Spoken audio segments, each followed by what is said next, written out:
What's up, y'all? This NBA season, every shot you take with Fanatics Sportsbook puts points on the board. Earn up to 10% fan cash on your bets, win or lose. So even if your bet misses, you're still scoring fan cash.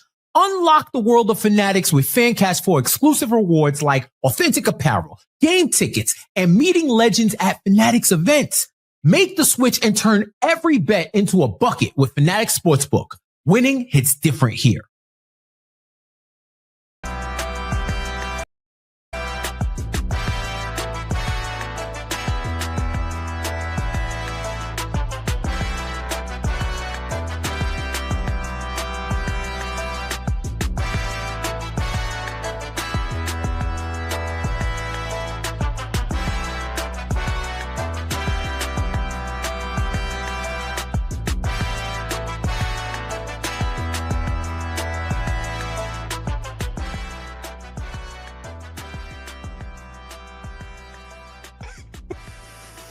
It's you.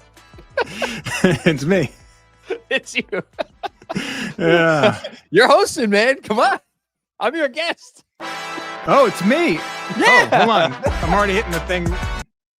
All right. Welcome to the KFS X's and O's program presented by Fanatics Sportsbook.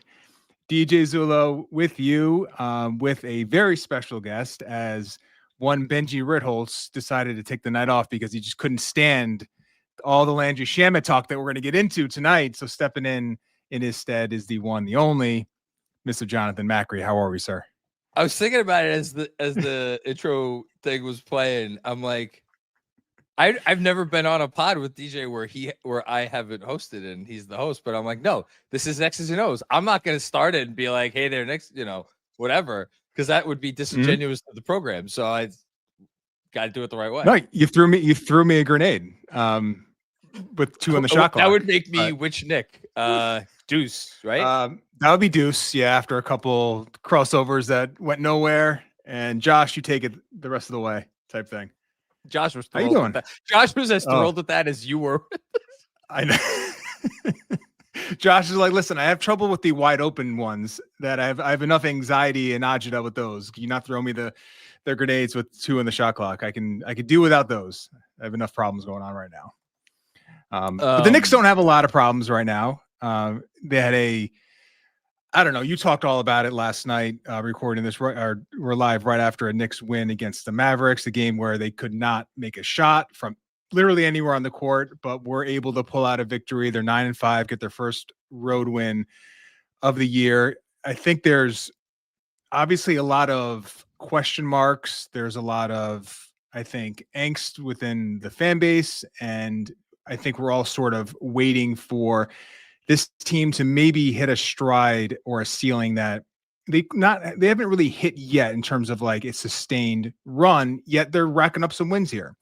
And they're doing it without OG Anunoby on the court right now. And I think you have to give this a pretty positive grade in terms of what's going on the court 14 games in. Is it perfect? No, but I do think there's been enough positive to where you can look at this group and you can project this with more health and a full complement of bodies and say, yeah, this team has a shot here. Now, the downside for this team is that the East looks, I think, much tougher than I think we all predicted before the season. So, there's a lot of teams that maybe are playing a little bit better than we had anticipated. Where are you in terms of like what you're seeing on the court? And also maybe weave in what you're seeing, because you watch all the other games. You watch every team. So what are you feeling like the Knicks in terms of stacking up on the court with these other teams right now?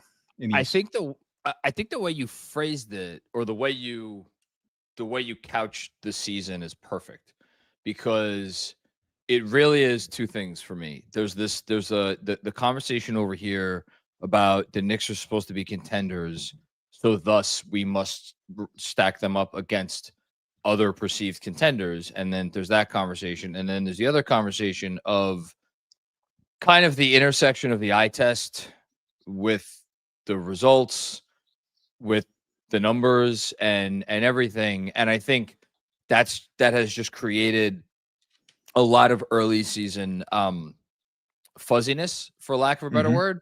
So like on the other contenders side, we're a month, what is it, November 20th? We're not even, I think, a month into the season. We're about a month into the season. And there are three. Well, I guess maybe this is right off the bat. This is where it gets interesting. Are there three teams that have separated themselves, or are there two teams that have separated themselves? And I'm talking about OKC and Denver versus OKC, Denver, and Houston. Houston's a funny beast in that you can watch them for sections of the same game. And there are times within that game where you will be like, oh my God, this team is never going to lose. Like, this team is going to go 82-0. And then you could watch a different section of the same game and be like, can this team score? Like, if Kevin Durant's not hitting impossible shots, which granted he's very good at. Or Steven Adams getting every offensive rebound. Yeah, absolutely. That's the plan. Just throw the ball in the general vicinity of the hoop. Not a bad plan. And they're shooting the hell out of the ball too, which is a nice way to maybe lean into the shooting aspect with this Knicks team, because you hear about it's a make or miss league, and I feel like that is I don't think it's a interesting way of analyzing what's going on, because you can literally say that about 70% of the games that happen on a night-to-night basis. I am pretty comfortable with what they're doing in terms of generating the looks that they're getting from three. I think it's been a huge positive. They've probably had the biggest net gain in 3-point attempts of any team in the NBA this season. I think most of the shots are good shots. I think there's been some inconsistencies, but overall, I think this offense, and you saw some things last night in terms of play calling, and it was interesting. The first play of the game, they ran a set that was pretty much a staple under the Tibbs era, which is their horns look with Cat as one of the screeners. They actually ran it more in the 22-23 season and 23-24 season, but they start the game with Cat as one of the screeners at the top of that horn set, with Bridges the other. So Brunson as a handler has a choice to go in either direction, but Bridges just cuts it and gets a baseline exit screen from Mitch.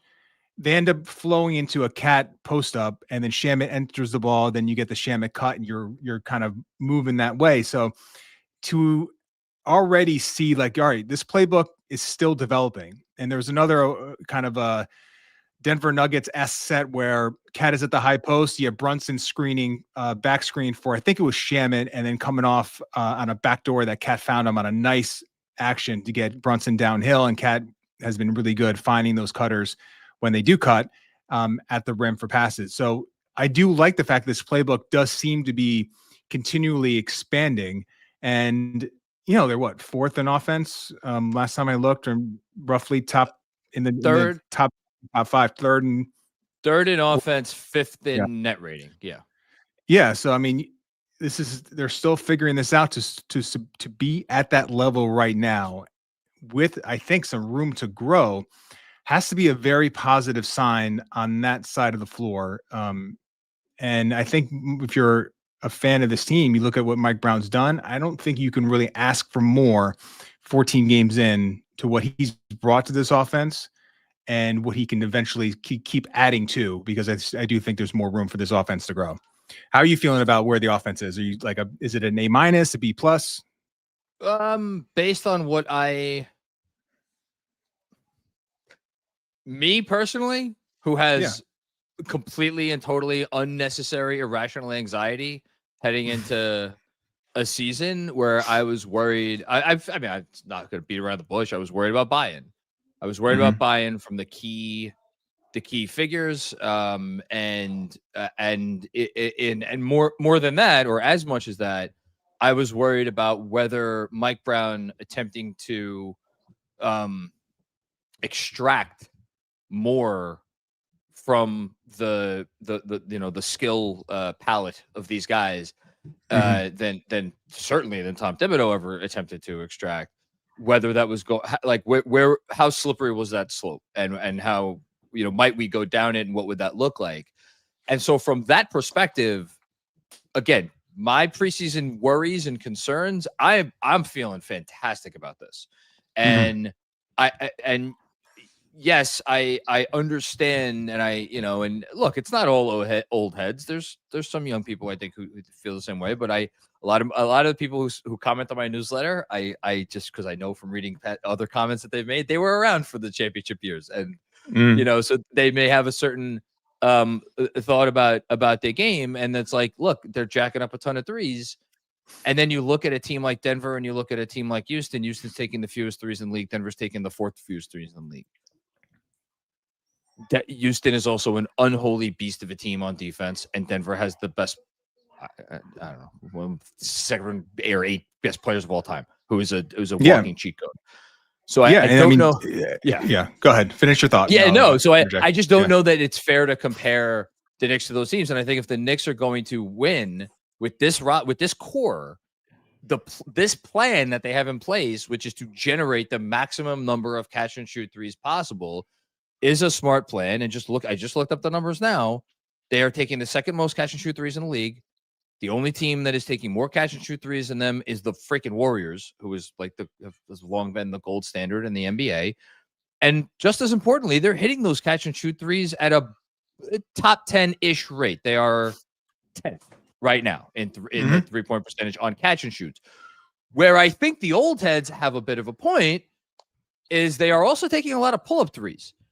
And it's like, but that to me is more of a sign of like those offensive possessions where it's like the stuff doesn't work, and it's like, oh, what do we do? And then there's a pull-up three, and they're not hitting those. Like they're actually like quite poor in terms of even in the context of pull-up threes. They're not hitting pull-up threes at a good enough rate. Yeah, I also tend to think that that's going to come around because they have good. Well, Brunson especially, right?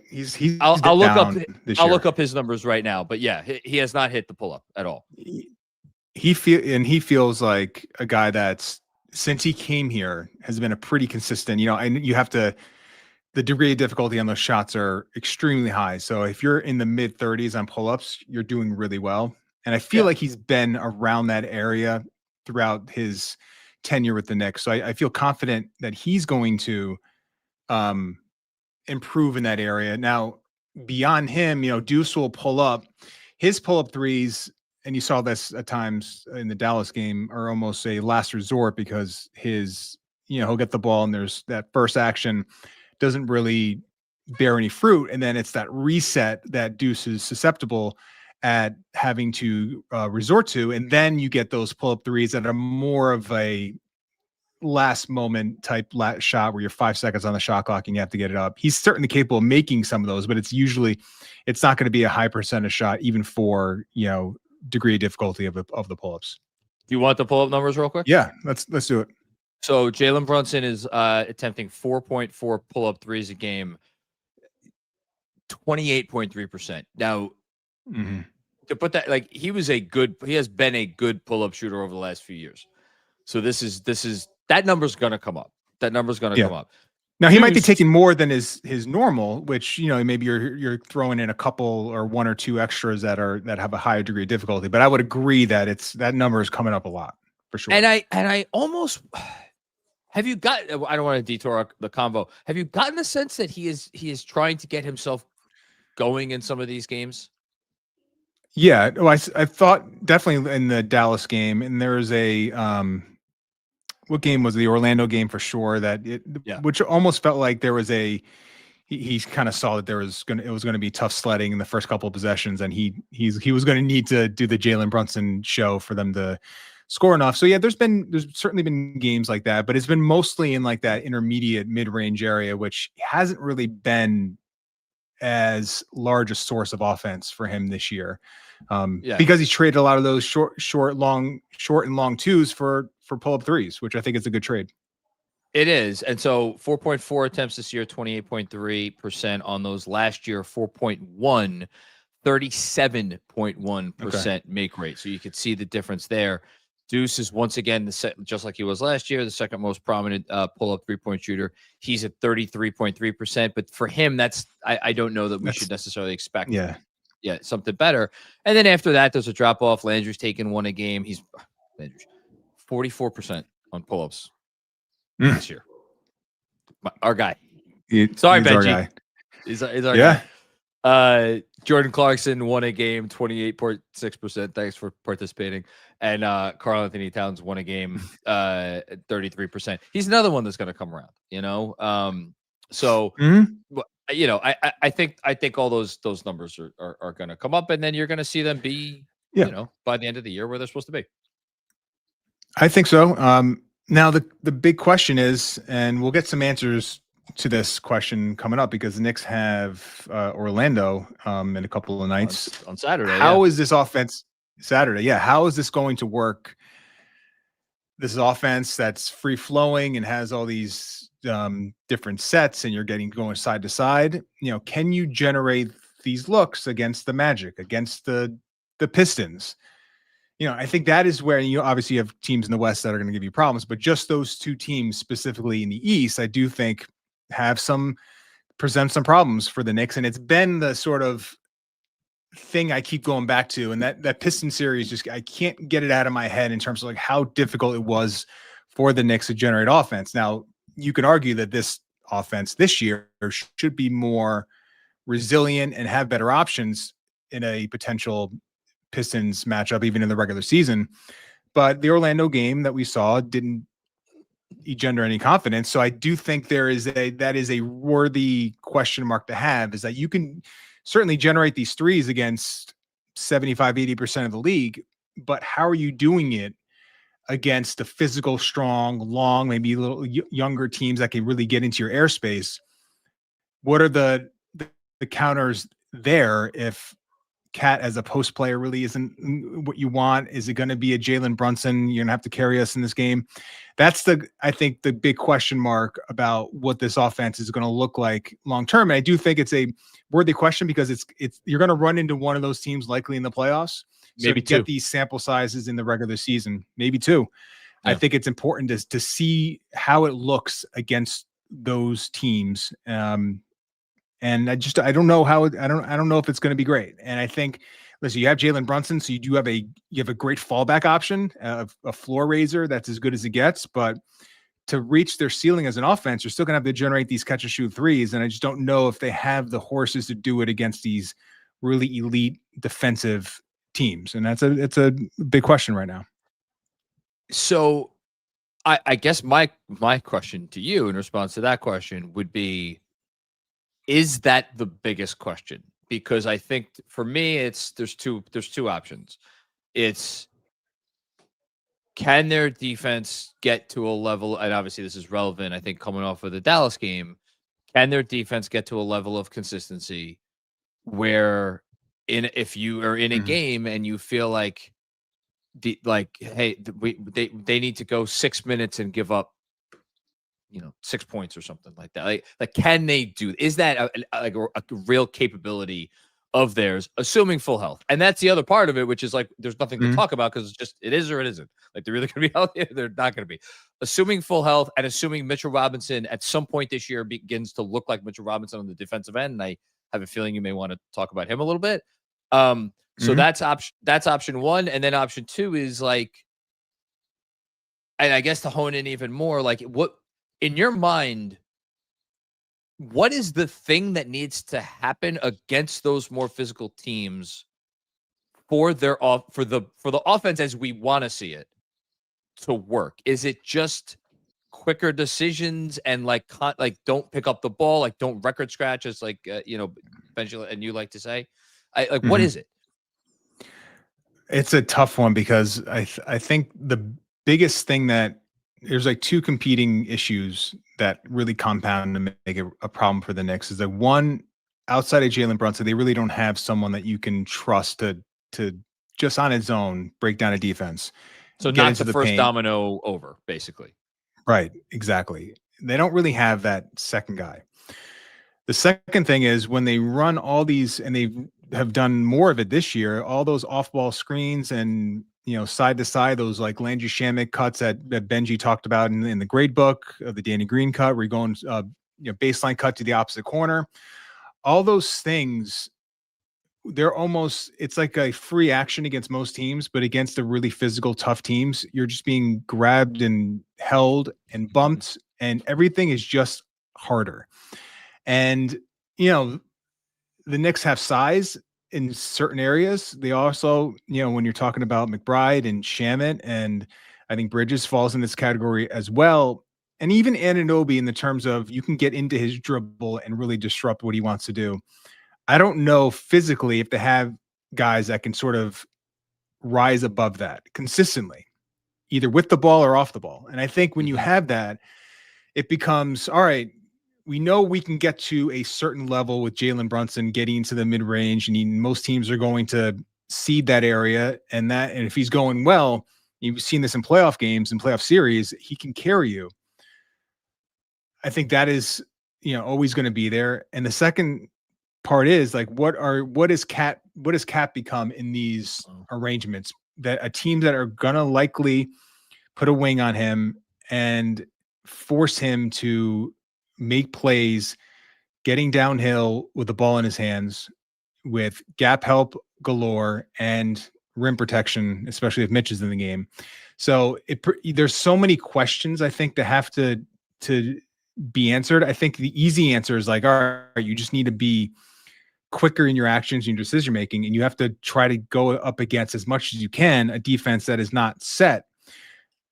That is always something that every coach will say. I was coaching my 10 and 11-year-olds, and I was saying it. The problem is when you get into these games and as you get later into the season, it is much more difficult to generate that type of pace consistently.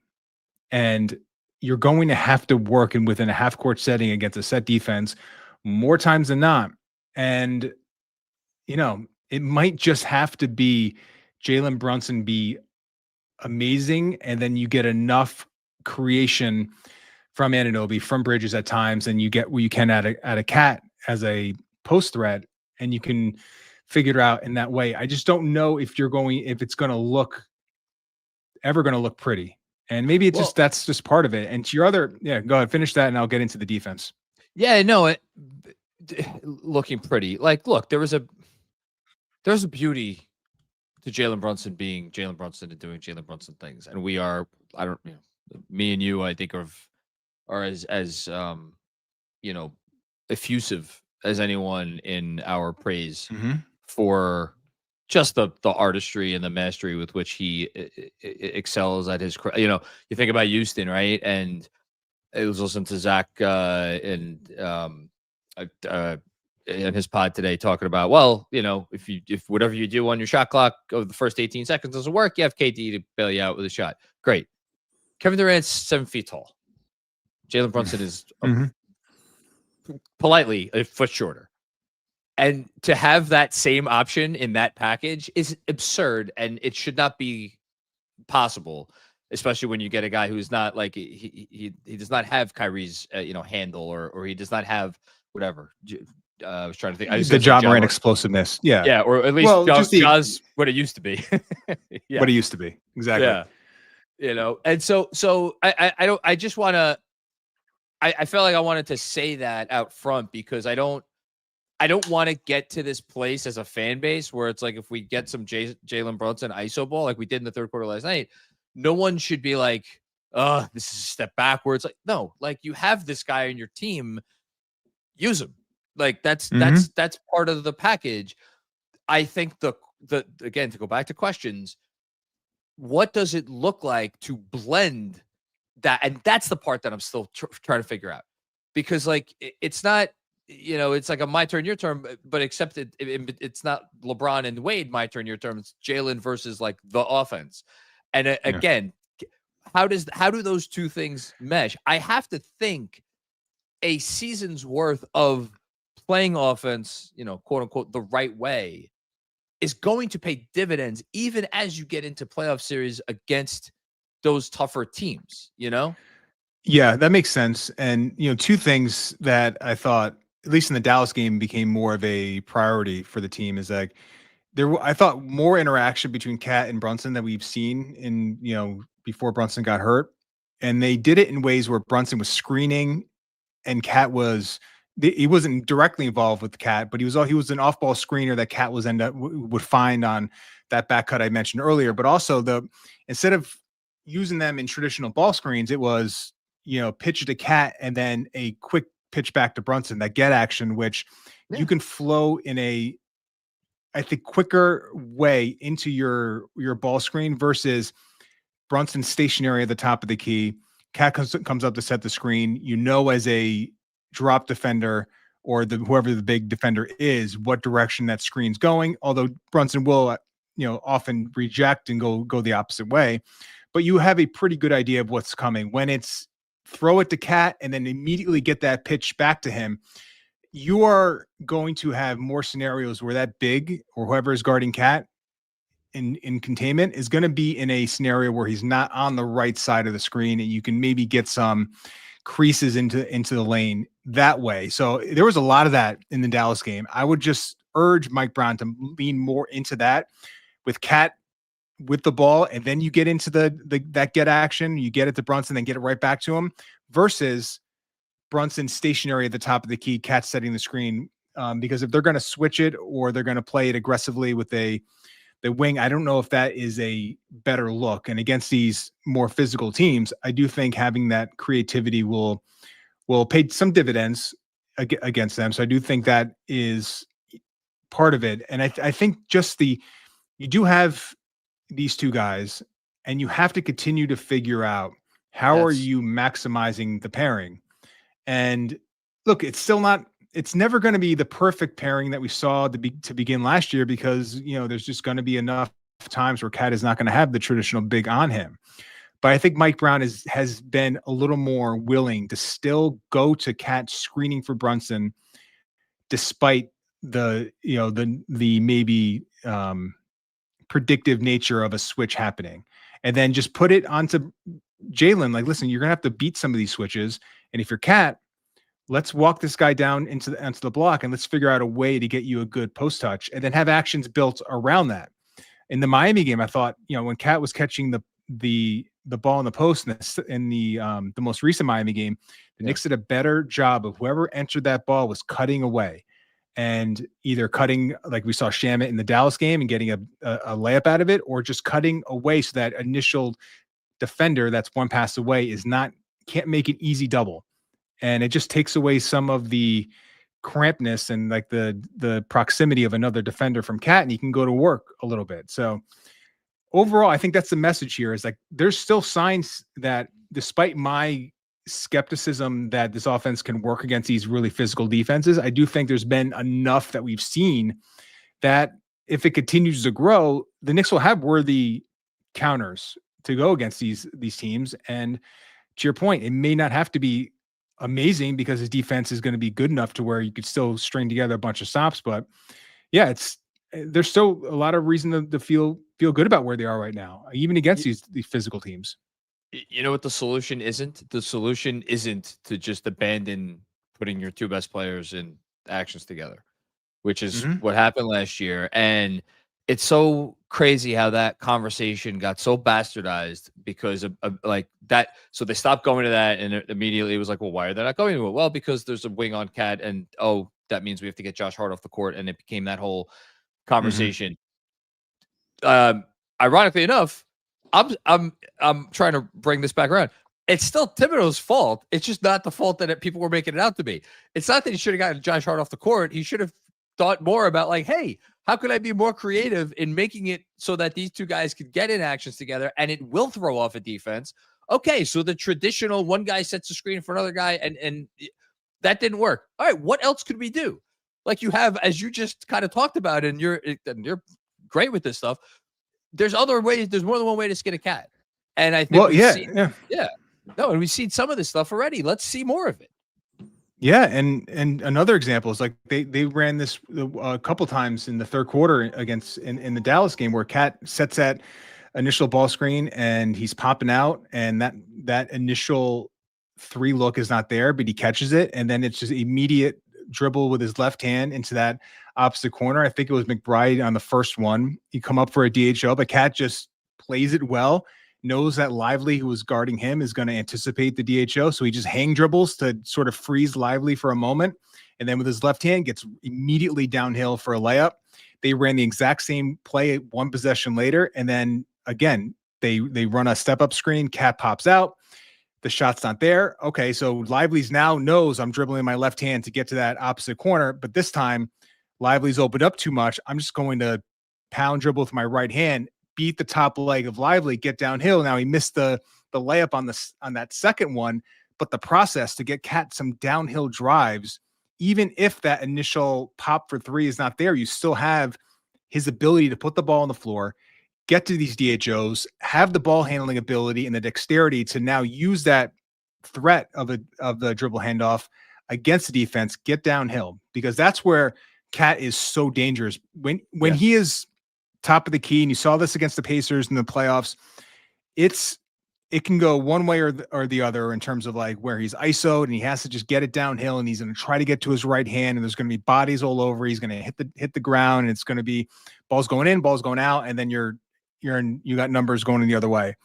I think if you get him moving to where you have a threat of another thing happening, like a dribble handoff, and then you can utilize his drive game in that way, that should theoretically work against any team, because he is, when I said these physical teams can take these smaller Knicks out of the play with the ball in his hands, Cat's the one guy that can, and Brunson's the other one, ironically, both either side of the size ledger here, that can put the ball on the floor against a physical defender and still get to the rim.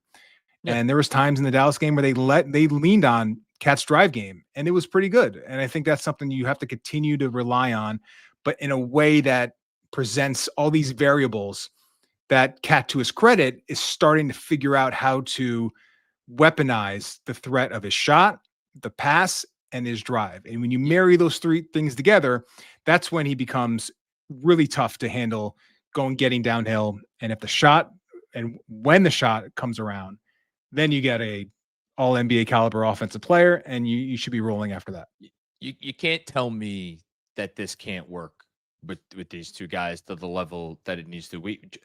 Draymond Green and Steph Curry have dominated the league for over a decade, and Draymond Green can't shoot, and he's not a particularly, ingenious one-on-one offensive player. He's a brilliant passer, and the chemistry that he has with Steph is on par with the chemistry that any two players have ever had in the history of the game. So I'm not suggesting that Cat and Jalen could be Steph and Draymond, but when you put together their collective skill set, the notion that they cannot figure out, all right, this defense is doing this against us. All right, well, let's figure out. We can figure this out. I don't buy it. And then where I want to kind of lead you next, and I don't know which way you want to go with this. Part of the offensive conversation is, of course, well, is there someone in the dunker spot? Is there going to be someone waiting down there underneath the basket when Cat does drive? Which brings us to Mitchell Robinson, and which brings us, I think, to the other major question for me so far this season, which is kind of a very amorphous one, but it's like, what role is Mitchell Robinson going to have? Should Mitchell Robinson have on this team moving forward? Like, if Mitchell Robinson could magically play, 30 minutes a night, are we sure that's what's best for the team, given all of the different considerations? And I guess it depends on what Mitch looks like, but you take it away. Yeah, that's a huge question mark right now. And I think Mitch on the offensive end generally has been a big positive. I think screening has been good. Like when he's rolled to the rim, his gravity has been there. Obviously, the offensive rebounding right now is historic in terms of what he's doing on that end. You mentioned this on the watch along yesterday. He just hasn't looked the same defensively this year. The numbers back it up. Like when he is on the court without Towns and it's just Mitch as the center, like the defense is just not good, and they're not getting defensive rebounds. He's giving up the rim in terms of the frequency at an alarming rate. And now this is 2 years straight now where he's been pretty poor in terms of rim frequency when he's on the floor. So the question is like, what's going on there? And accuracy.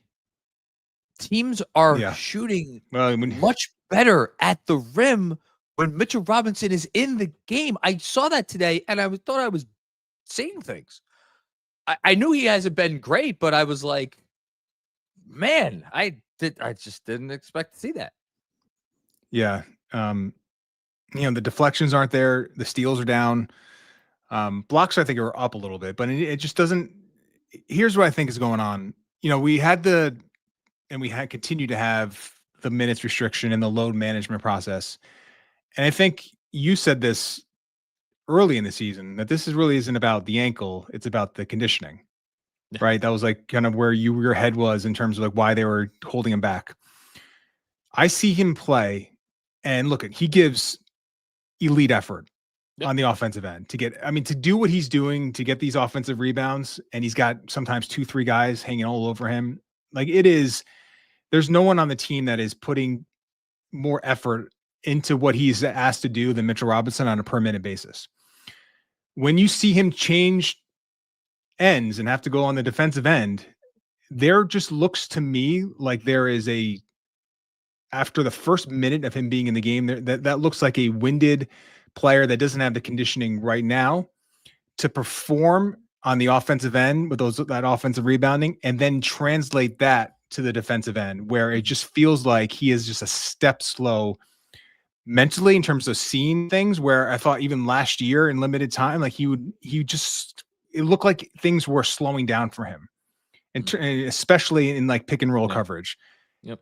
This year, it feels like that's regressed a little bit. And to me, I don't think athletically, like he is diminished in terms of what he can be in his ceiling at his age. But I do think there's been a significant drop off in just what he can do with his conditioning level. And maybe that is a positive in the sense that that's something that you should continue to build and improve as the season moves along. But right now, he just doesn't have any juice on the defensive end, and he's not quite ground bound, but there's a lot of times where you usually would see Mitch in the air, either for a defensive rebound or impacting the incoming shot at the rim, where he just isn't getting off the floor. And I think for this team to reach their ceiling, whatever it is, like you need Mitch to continue to maybe not offensive rebound at this rate, but at a rate that is elite. But you need him to provide that defensive infrastructure on that, especially in the non-Towns minutes, which are, it won't be a ton of them in a playoff setting, but you can't hemorrhage points on the defensive end. And it's funny, like it feels weird to think that Towns is such an important cog to Mitchell Robinson in helping your defense. But you've talked all about this. Like his defensive rebounding is so impactful that Mitch doesn't have that responsibility to now generate all those offensive rebounds. Now you have the defensive rebound. It's a lot to ask of him. You have Towns cleaning up a lot of it. And then when Mitch is trying to get an offensive rebound, he can't get all the way back and you're at a disadvantage. For all his deficiencies as a defender, Towns is still a huge body that if he is just there, he occupies space in a way that at least there's something there as in terms of resistance if Mitch is having trouble getting back after trying to crash the offensive glass. So I'm hoping it's a conditioning thing more than anything, but I 100% agree with you in terms of like, this just, the guy isn't the same right now on the defensive end.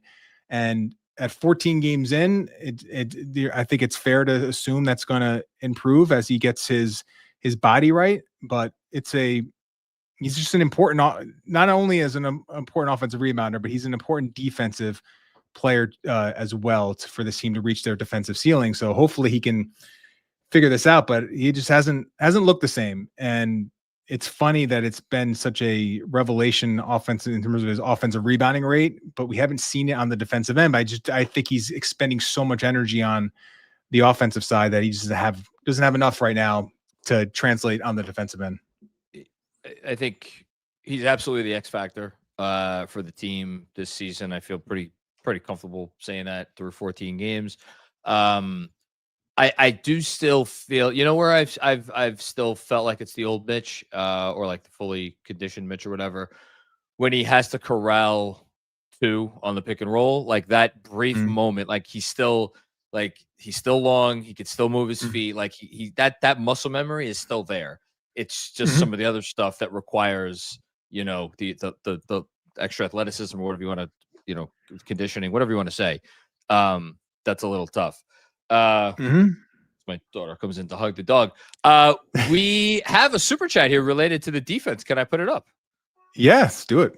All right, here we go. I'm going to read it, and I'm going to let you take it away. Javier Montalvo, thank you for the very generous contribution, Javier. Happy Thanksgiving, fellas. Why can't they guard the 3-point line?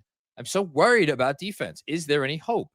GMAC, I don't know if this is meant for GMAC. That game can only be game 5. I'm not sure what that's referring to. Is either Keon Ellis, Najee, I'm assuming Najee Marshall, not Zeke Najee. I don't think anyone wants Zeke Najee's contract.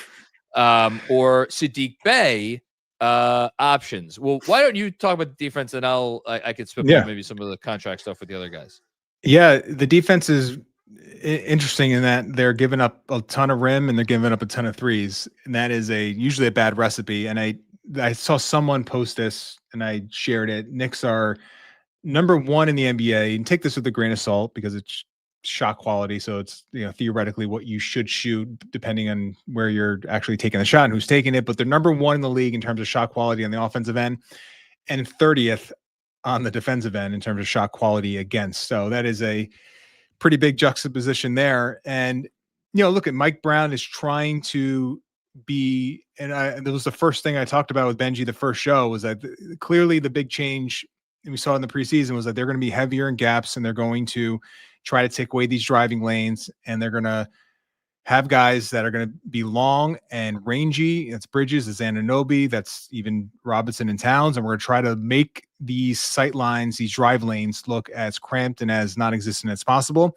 And we're going to do our best to try to get out the shooters and make it tough on them. Well, that's all well and good, but if you're still giving up the rim, and now you're forcing your gap defenders to have these long extended closeouts, that's not going to work. So you're going to have to adjust something. And the thing that I in Miami does this, and I think it's in this modern league, I almost think it has to be part of your DNA as a defense, is that instead of closing out in a more controlled manner, you need to entrust your guys to fly by and take away the 3 and force the drive and hope that you have enough on the back line to peel off and get in front and take away some of those drives. Now, it's going to be, know your personnel. And I think against the Heat, thought they actually played it pretty well. And if Drew Smith and Jaquez and Davion Mitchell are going to hit a bunch of threes, I think you should have to tip your cap. But against great shooting teams, I think the Knicks have to be a little more willing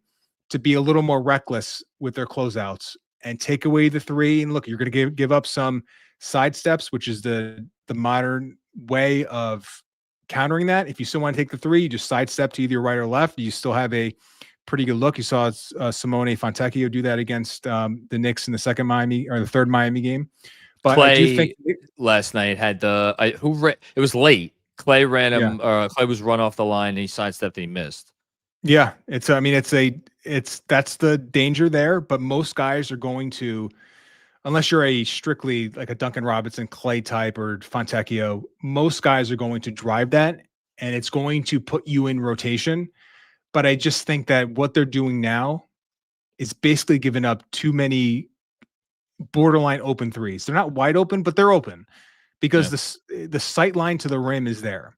And if it's Brunson or McBride closing out, it's a clear sight line, and it could basically be a wide open 3 because of the size deficiencies there. So I do think the Knicks, if I was going to suggest anything, I think you have to be more willing to be a little more risk taking in terms of like how you're closing out, because right now it's like, let me close out, but try to contain the drive. But in doing so, you're just allowing the shot, because you're going to have to break down your closeout a little, obviously, before you get to the kind of the shooting radius zone of the player. So yeah, I think that's a big, and that might not be a thing you can just work in at this point, 14 games in. Maybe that's a second half of the year thing, but I do think this team needs to think about that aspect to it, because you can't give up the rim and the 3-point line and expect this defense to be good enough. If you're going to try to be borderline top 10 on the defensive end, which I think this team needs to get to,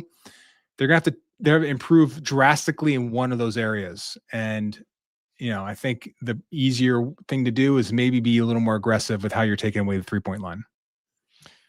I looked it up today. They're 7th. They're giving up the 7th most or highest frequency of open threes in the league. And teams are hitting everything. I think only the Hornets are giving, like, only opponents are only making more of their open threes against the Hornets than the Knicks. So like everybody's hitting open shots against the Knicks if they have them, and they're giving up enough of them where that's going to hurt. So I agree with you there. I mean, as far as like the rim stuff, I tried to go back and I watched a bunch of rim attempts earlier today, and it's just like, this might be overly simplistic, but there's just not a lot of guys stopping ball. You know, it's just, yeah. And you talk about this more than anybody, Teach. Well, yeah, and then I think right now, especially with Anunoby out, I think Bridges, you put him in this category as well. There's just a lot of guys you can sort of go through physically, and it's a big concern. And you saw them, and they're small. Yeah, they're small, and they're not like, Brunson has, some strength to him, but not a guy that's going to be that resistant to a drive. Yeah, but if it was only Brunson, okay. It's Clarkson. It's Deuce. Look, Deuce, we love Deuce. Deuce fights hard. He's not a large man, and you see that from time to time. Shaman tries his little took us off. he does. He does. And he had some really he had some nice defensive moments in the fourth quarter. Changed the game. But there's other moments that are not as good. Which is why, to transition to the second part of this question. So Najee Marshall and Saddiq Bey are a little bit bigger. Saddiq Bey is, what is he listed as? He's like he's 6'7". Size. Yeah. Yeah, 6'7". But like a physical 6'7". Yeah. And now, I mean, we just saw Najee Marshall. I don't have to tell anybody how big Najee Marshall is. He's a big guy. Unfortunately, Najee Marshall is making $9 million this year, and it would be challenging for the Knicks to build up enough salary to get up to that level, without including Deuce McBride. I don't know that. I mean, that would be an interesting conversation that I'm not prepared to have right now. It would make them bigger. For sure, it would make them bigger. I have no idea if Dallas would even be. Is that something they would want to do? Is that something the Knicks would want to do? I don't know. But you could build up the salary if you include Deuce. Saddiq Bey makes it a little bit less. He's at 6.1. You could there would have to be some. You'd probably have to dump some money into a third team, but you could do a Dadier and a Kolek and one of their minimums, like maybe the three, three rookies from last year, and that could make that work. And then so Keon Ellis is the one. He does not have size. He is the size. He's a guard. He's a big guard, but he's a guard. He's only making $2.3 million, and he's gonna be. They'll have his bird rights, but he's gonna be unrestricted this summer. They started him one game last week, and that he played 14 minutes, and then the next night out he played 10 minutes. So he seems to have fallen out of favor. If you call up Sacramento and you'd be like, hey, we'll give you Dadier and a future second or two future seconds, like would they give up the fake Washington first to bring in Keon Ellis? I don't know. And this gets, and I saw you comment on this, Steve. Like when a player has fallen out of favor under multiple coaches, at some point you probably want to look at the player and be like, is there something going on there? So I don't know what to do with that one. Yeah, and obviously one of those coaches is the current coach of the. And one of the coaches is the current coach of the Knicks. Yeah, of those three guys, I do like Bey does. He's interesting because because the salary is more tenable. He's actually shooting the ball this year. I think he's up to like 38% from three, and that's 2 years ago. He was down in like the low 30s. So if the shot is now returning to a respectable level, he's a guy that he can guard 2-3 positions. You can guard at 2s, 3s, and most 4s in the league as a strong physical, big body type wing.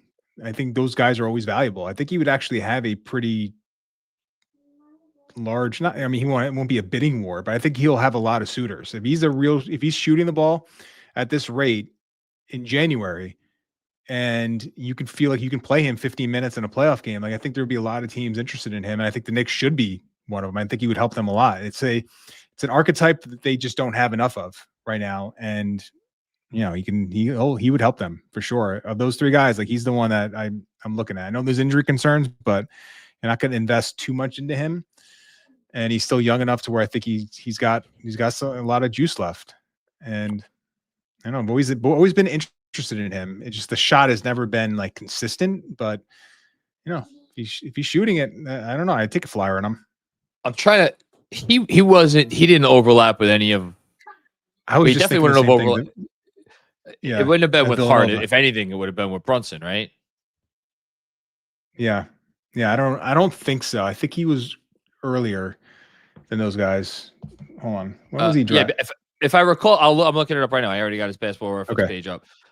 He entered Villanova in the 2018-19 season. So yeah, Brunson and DiVincenzo were already out. So DiVincenzo's not a member of our basketball team anymore. Oh, that's a shame. Sadly. It's still like Devo. But yeah, I think the Knicks they're gonna have to. It's been another question mark, even preseason. Like, what is the depth? They have guys that you can theoretically believe can play minutes for you in the regular season, but how many of those guys can play in a playoff game? I don't know. That's the Clarkson question, right? Clarkson, and even like Yabusele right now, it's like he's doing a lot of things better, but if he's now a strict 4 and he can't shoot,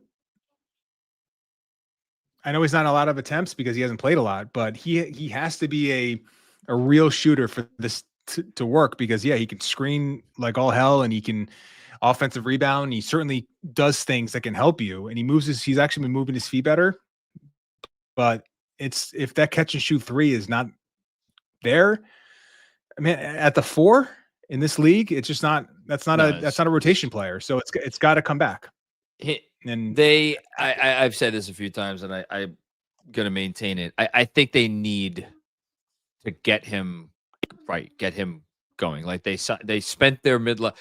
People were giving me shit the other night when I was like, I think I referenced this on a post game where I said, if they miss on that, if that's a full out, if that's like a strikeout on the mid-level, like that's a massive problem. And people are like, come on, massive problem. You don't have once you get to this point in your team building process, you don't have many swings, and the mid-level, the mini mid-level, that's a real swing, and they cannot get nothing from the guy that they spent that on. So yeah, and I don't think it's right. I think there's a lot of time here for him to get right, but it's like you watch him, and there just seems to be a lot of him looking to Brown for like instruction on things. It happens often. Like if you watch the game, watch how many times Yabusele will have to like get a clarification, or he'll have like not a talking to, but he'll have to, when he comes out, there'll be like a discussion with him and Brown. Like there's clearly, he just seems like not only physically just kind of was it behind the 8 ball? Why am I getting that? Behind the 8 ball. Behind the 8 ball. There you go. I was like, why does that not sound right? Yeah, behind the 8 ball. Physically. Behind the 8 ball. Yeah, and then like mentally, like just in terms of like knowing where to be on the offensive end, just that seems like he's still struggling with that part of it too. But yeah, to your point, man, he should be one of the 9 guys that you're confident that can play at least in the regular season, and it's not there now. And then Hart's been better since it's the first couple of games, so I'm confident that he's just gonna be at this sort of level of just being a consistent rotation guy. Deuce, despite like some spottiness shooting the ball, like consistently is like plus minus, has always been there, and he just does so many other things, even if the shot's not going in, feel good there. Clarkson has his moments, and I just think there's enough to. The point is, there needs to either be big improvement within on this bench unit, or they're gonna have to supplement with an acquisition here for this team to have enough bodies to really work. I The last thing I'll say, and then we can get out of here. I think there will be a rotation player on the roster come playoff time that is not here right now. And it might come via trade, or it might come, well, it would either way, it's going to be via trade. Whether they trade for that player or they trade like a Dadier to get further under the second apron so they could sign that player. And in that case, it would be a veteran player who has been waived by another team that they would then sign as a buyout guy. One of those two things, I would bet on it happening. And last thing I'll say,